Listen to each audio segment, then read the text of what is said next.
what do we know about the Earth?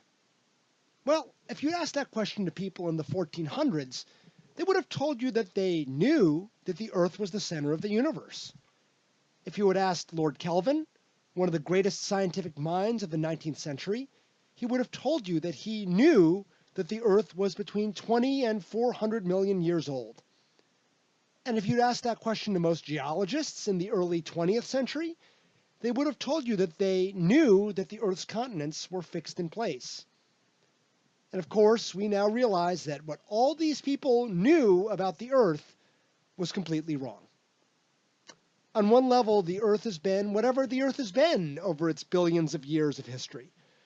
But what's changed over just centuries is our understanding of what the Earth is.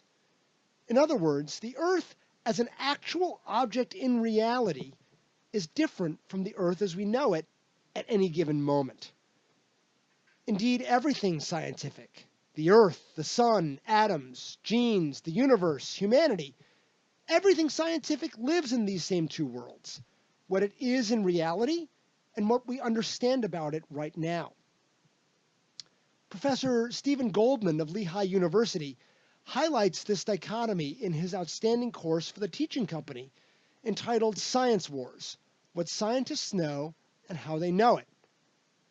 As he says, on the one hand, science is an attempt to give us clearer, better, and more accurate descriptions of the universe, a striving for a Platonic ideal.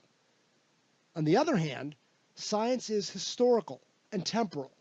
New data, new instruments, new analysis, and new interpretations can and will change how we understand everything around us.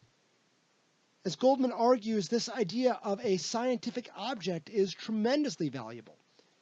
It helps us realize that we have to hold our beliefs about the world lightly. And at the same time, even as we know that these beliefs are imperfect, they form the lens through which we see and live in this world. And that's why I'm growing to like the metaphor of God as a scientific object. Now, I'm not suggesting that God can be studied scientifically, or that if we find enough evidence we can prove or disprove God's existence, or that anything we don't understand right now is the result of God's handiwork. But those claims are not what this metaphor implies. Rather, I'm saying that in the same way, we shouldn't focus on the Earth in reality, because we'll never understand the Earth in that way, and instead focus on the Earth as we understand it right now, which can change based on new knowledge. Similarly, we shouldn't focus on God in reality, because we'll never understand God in that way, and instead focus on God as we understand the divine right now, which can change and grow based on new knowledge. We hold certain beliefs, including beliefs about God, in particular who or what God is or isn't, and how God acts or doesn't act in this world.